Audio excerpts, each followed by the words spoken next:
You're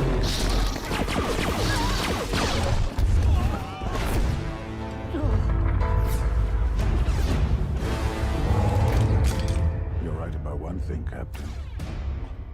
We are no Jedi. War is coming. When the stakes are this high, it takes a master and an apprentice to defeat our enemy.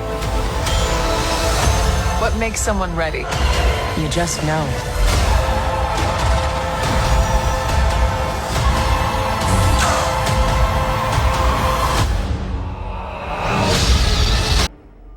Hello there. This is where the fun begins. Hey there guys, Unofficial Star Wars here. Hope you're all doing well, and welcome to my Ahsoka Episode 1 breakdown video. We are going to be discussing all types of references, Easter eggs, and things that you might have missed throughout that first episode. We are going to go ahead and hop right on into it. I think it should go without saying that yes, there are spoilers ahead for Ahsoka Episode 1 and a little bit of Episode 2. My spoiler review on that is that they are absolutely amazing. Stop wasting your time and go watch them already. Okay, so with that out of the way, Ahsoka Tano was first introduced into the sprawling Star Wars universe 15 years ago when George Lucas had premiered the animated feature Star Wars The Clone Wars, the movie, which delved into the tentrous 3-year period between Attack of the Clones and Revenge of the Sith. She quickly became one of the most beloved new additions to the franchise, both because of her incredible arc and her dynamic with her master Anakin Skywalker in the animated show, The Clone Wars, and later her connection to the crew of the Ghost in Star Wars Rebels and a role as Falkrum. While her legacy is steeped with rich lore instinctually tied to the prequel trilogy, Ahsoka Tano is still a relatively new character for fans who stick to the live-action Star Wars, a fact of that may prove a challenge for Dave Filoni's latest Disney Plus show. George Lucas may have been driving the force behind the Clone Wars at the start, but Star Wars fans have already known that Ahsoka Tano was Dave Filoni's pride and joy and creation, and that he was the arbiter of her destiny within the franchise. After The Mandalorian garnered critical acclaim with its first season, fans knew it was only a matter of time before Ahsoka was brought into the live action. Midway through season 2, Rosario Dawson stepped into the role to face off against Morgan Elsbeth, and the seeds of Ahsoka were planted in. In the Book of Boba Fett, Ahsoka returned yet again. Through this time, it was more established that she had befriended Luke Skywalker, a detail which may play a role later in Ahsoka, or maybe even at that, perhaps Dave Filoni's upcoming Mandoverse film. With the first episode entitled Master and Apprentice, Filoni brings Star Wars back to its true roots with an opening crawl, something that other live-action Disney Plus shows have forgone and haven't done. The crawl helps to establish some key aspects of the current world state, particularly with the impending search for Thrawn being played by Lars Mikkelsen, though it lacks the distinct punch that previous crawls have contained, which actually matches the somewhat meandering tone of this episode and sets the overall tone of the show. Master and Apprentice Episode 1 opens aboard the New Republic vessel which is transporting Morgan Elsbeth to her trial. In classic Star Wars style, it is clear from the beginning and the get-go that this vessel won't be reaching its destination though, unfortunately. Especially when a mysterious vessel flies into their path using an old Jedi clearance code. Captain Hale is quick to call there a bluff, welcoming these two cloaked figures aboard the ship to get the bottom of the mystery that is now afoot. To the outside observer, Baylan Skoll, played by the late Ray Stevenson, and his apprentice, Shinhati, played by Ivani Sakona, do look like a master and apprentice as Jedi, though their red-orange lightsabers and the fact that the Jedi are few and far between at this point in the galactic history bring their scheme to an abrupt end. With now Baylan and Shin cut down the crew in no time and make their way to the cell of where Morgan is being held. This sequence allows Dave Filoni to shoehorn another epic hallway scene into the Star Wars log books. Morgan is given the honor of being the first character in the series to mention Ahsoka by name, as she tells Baylan that the former Jedi is in search of the star map that might lead her to Thrawn's location. These are the same details, though more eloquently put, that the audience received in the opening crawl, which does seem a little bit counterproductive, though it is still serviceable and nice to see it actually pan out. From there, Ahsoka joins up with its titular character as she searches for the aforementioned star map on a sandy planet steeped with lure and ancient ruins as a past temple. As she puzzles her way through this crumbling ruins and uncovers the location of this relic, it's hard not to draw comparisons to Indiana Jones, which Dave Filoni seems to take some visual cues from. It's a lengthy segment of a 50-minute episode, clocking in at around 5 minutes of screen time, as Ahsoka and Huyang make their departure from the newly destroyed planet now. They're both made aware of an incident that has occurred, which reunites them with one member of the Ghost Crew. Hera Syndulla debriefs Ahsoka on what happened aboard the vessel that was carrying Morgan Elsbeth, though Ahsoka is not able to identify the master and apprentice as Hera has hoped. Given their lightsabers and abilities, Huyang believes them to have been former Jedi, and Ahsoka asks him to run a search on their lightsabers in hopes of identifying them. I'll have another video discussing and talking about Shin-Hati and her master Baylan Skoll in a separate feature video here on the channel, because there's a lot to discuss with these mysterious characters, but for now I think the best way to describe them, seeing that they have orange lightsabers, isn't necessarily Sith, but a lot of Star Wars fans have referred to them as Dark Jedi, very similar to as of what Mace Windu was during the events of the Clone Wars and the prequel trilogy. Having a purple lightsaber is a mixture between red and blue, making it purple, and orange is a mixture between yellow and red. So one theory I've seen out there is maybe that Baylan Skoll was a temple guard during the events of the Clone Wars. But really, only time will tell with that, and as I had mentioned, I'll have another video discussing that. While Ahsoka has taken the time to acquaint herself with the likes of Luke Skywalker, it seems that she and Hera haven't been in much communication with each other since the end of the events of Star Wars Rebels, the animated show, or at least since the fall of the Empire. Ahsoka reveals that the star map she has tracked down might lead to the location of Thrawn, which surprises Hera. She still believes he died on the Battle of Lothal, taking Ezra Bridger with him. Given the history between Hera and Ahsoka, it seems odd that they're now just having this discussion. It feels clunky for fans that know the history there, and even an exposition for a newer audience. It lacks that broader context, I think. The mention of Ezra carries a heavy weight, but the source of the weight is disconnected for the better part of the episode, but I think it will come back. Shifting gears, coincidentally, on Lothal, the local leaders are memorizing Ezra's sacrifice with a mural that depicts the Ghost Crew seen at the end of Star Wars Rebels. Governor Azadani's, played by Clancy Brown, his speech is rather vague, noting that his sacrifice was several years ago, rather than giving a definitive anniversary, which may be for the benefit of Star Wars rather, and with its fast and loose timeline. This commemoration goes a war. However, when the keynote speaker Sabine Wren fails to show up, at this point Master and Apprentice gets some much needed life injected into this introduction of Sabine, who has skipped out on the commemoration in favor of speeding out of town while listening to some grunky space rock, which I love.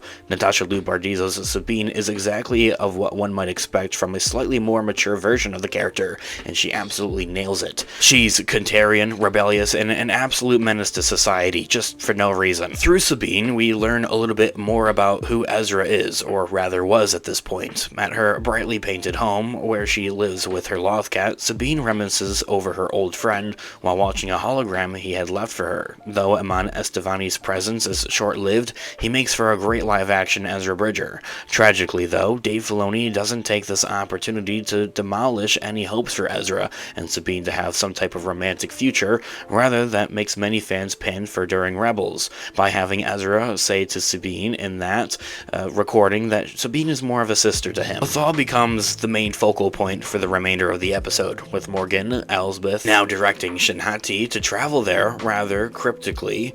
Baylan is kind enough to explain that Ahsoka's former apprentice Sabine Wren calls Lothal home, and that Ahsoka will likely take the star map there. This piece of information might be surprising to Star Wars Rebels fans, as it was never really established in the show, considering Ahsoka is not a Jedi and was far removed from the Order when she teamed up with the Ghost Crew. It seems odd that she took Sabine as her apprentice, especially when she knows where that path can lead. Of course, Baylan and Morgan are correct. Ahsoka heads straight to Sabine on Lothal, where Sabine is being lightly conjured for missing the ceremony. ceremony. And so, rather than leading with Thrawn, as she did with Hera, Ahsoka tells Sabine that the star map might lead to them to Ezra Bridger. Sabine seems less convinced that Ezra might still actually be out there, but willing to listen to what Ahsoka is involved in.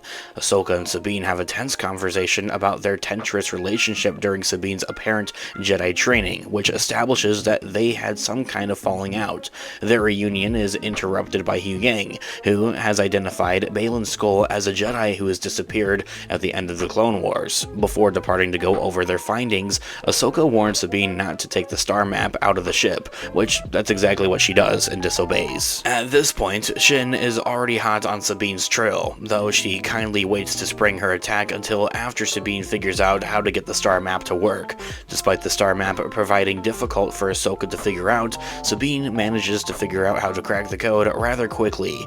Before she can really relish in her discovery, Sabine is jumped by a pair of droids that steal the star map to bring it back to Shin. Sabine grabs Ezra's lightsaber and takes off to action and after Shin, after calling Huyang for backup, and things go pretty badly. Before Ahsoka can get to her, Shin runs Sabine through with her lightsaber, leaving her to presumably die after somewhat of a lightsaber fight is actually put up, but I think that Shin might have been toying with Sabine to feel her out of how well she can actually use a lightsaber, or if she was even force sensitive. Having a lightsaber sequence and a fight sequence at that though, however, in the first episode of Ahsoka was beyond amazing, and was so exciting. A show with lightsabers is exciting, as I think that Obi-Wan Kenobi was for sure a show with lightsabers, but not to the extent of what Ahsoka is, because especially I feel that much through Obi-Wan Kenobi they had to conceal their lightsabers as Kenobi was in hiding. I for sure think that there's going to be some more lightsaber fights here soon in Ahsoka, and I can't wait for it. Especially with that they don't have to necessarily hide their lightsabers. Seeing Sabine lose this fight scene as well shows that she's rusty, hasn't used her lightsaber in quite some time, and that her and Ahsoka haven't trained together in quite some time. And as I had mentioned here on the channel in our reaction video, is that really caught me off guard, seeing her just downright get the good old Qui-Gon Jinn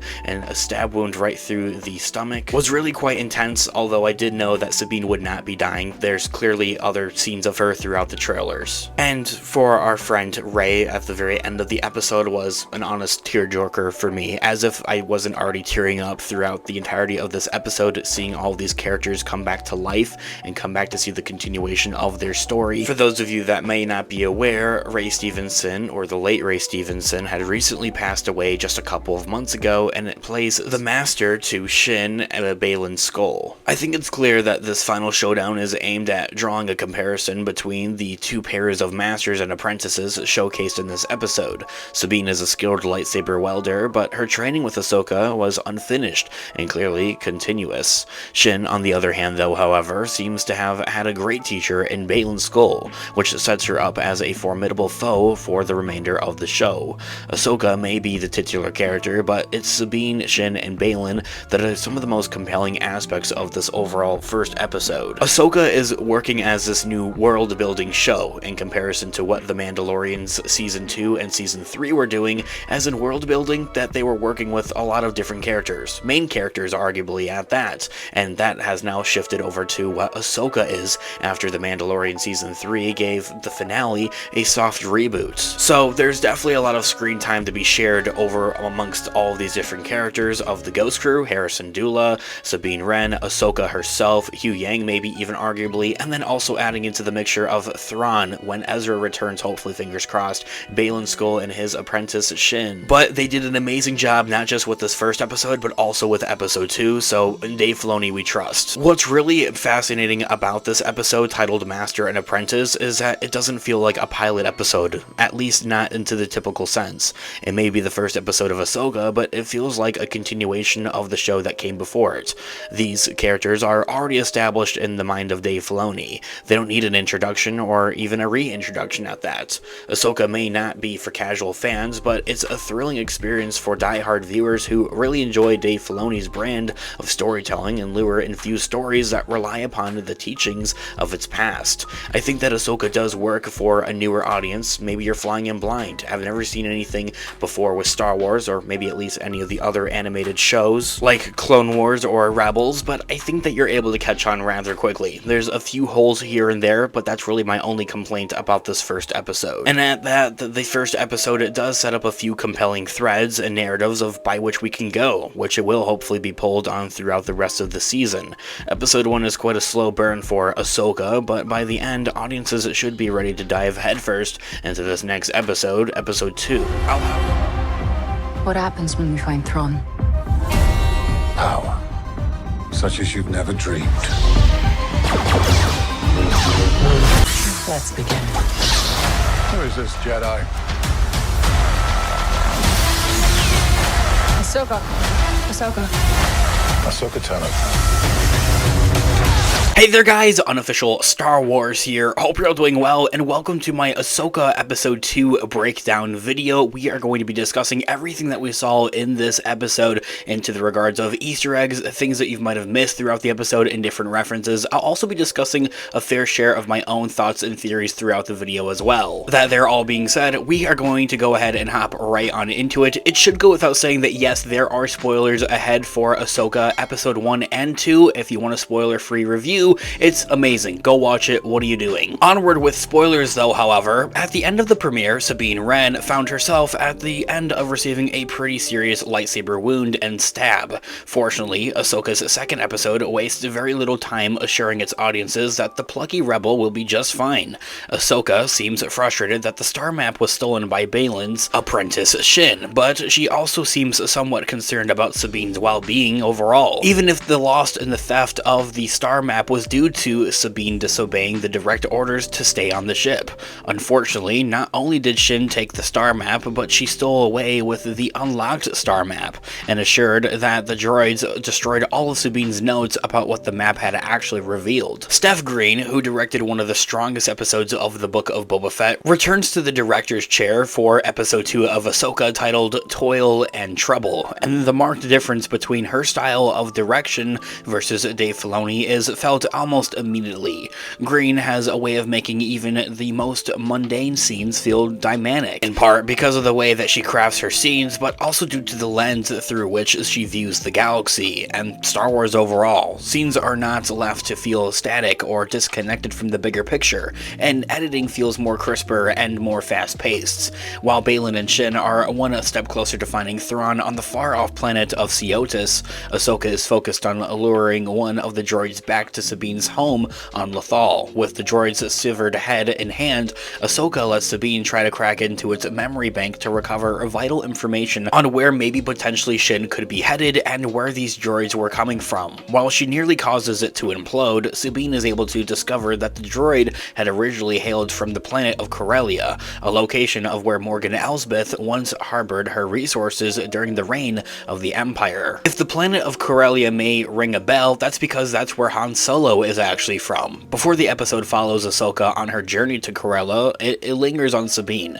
who is out of commission for the better part of the episode. Sabine and Hera Syndulla discuss the uncomfortable tensions between the former master and apprentice, noting that it has been a few years since the two have crossed paths. This offers more about the timeline of when everything's taking place with the Ahsoka show, but it does add on to that resume of what we saw with episode 1, having a little bit of a compound issue with the overall timeline of the Ahsoka show. It has been revealed that in episode 1 that it's been several years since Ezra Bridger's sacrifice, and years since Ahsoka has trained Sabine. Yet that broad timeline doesn't necessarily work with established events already. Despite Ahsoka's insistence that she doesn't need any help, Hera is convinced that she does and need help, pushing Sabine to offer her assistance as soon as she can and is healed up. Back on the planet of Seotis, Morgan Elsbeth arrives to investigate what Baylan and Shin have discovered. With the star map now unlocked, Morgan is able to uncover the location of where Grand Admiral Thrawn has been banished. Baylan refers to this as the pathway to Peridia, saying that it was once a folklore tale that was told at the Jedi Temple. And I have to say, this scene is so interesting, and it offers to just how big the Star Wars universe really just got. The Star Wars story overall, through all of its movies and shows, have always taken place in one galaxy, and now they're expanding it off to have multiple more galaxies galaxies, now revealing to that's where Thrawn could be. Morgan Elsbeth asserts that Thrawn is calling to her across time and space, calling back to Star Wars Rebels, which established that Thrawn and Ezra Bridger are in the world between worlds.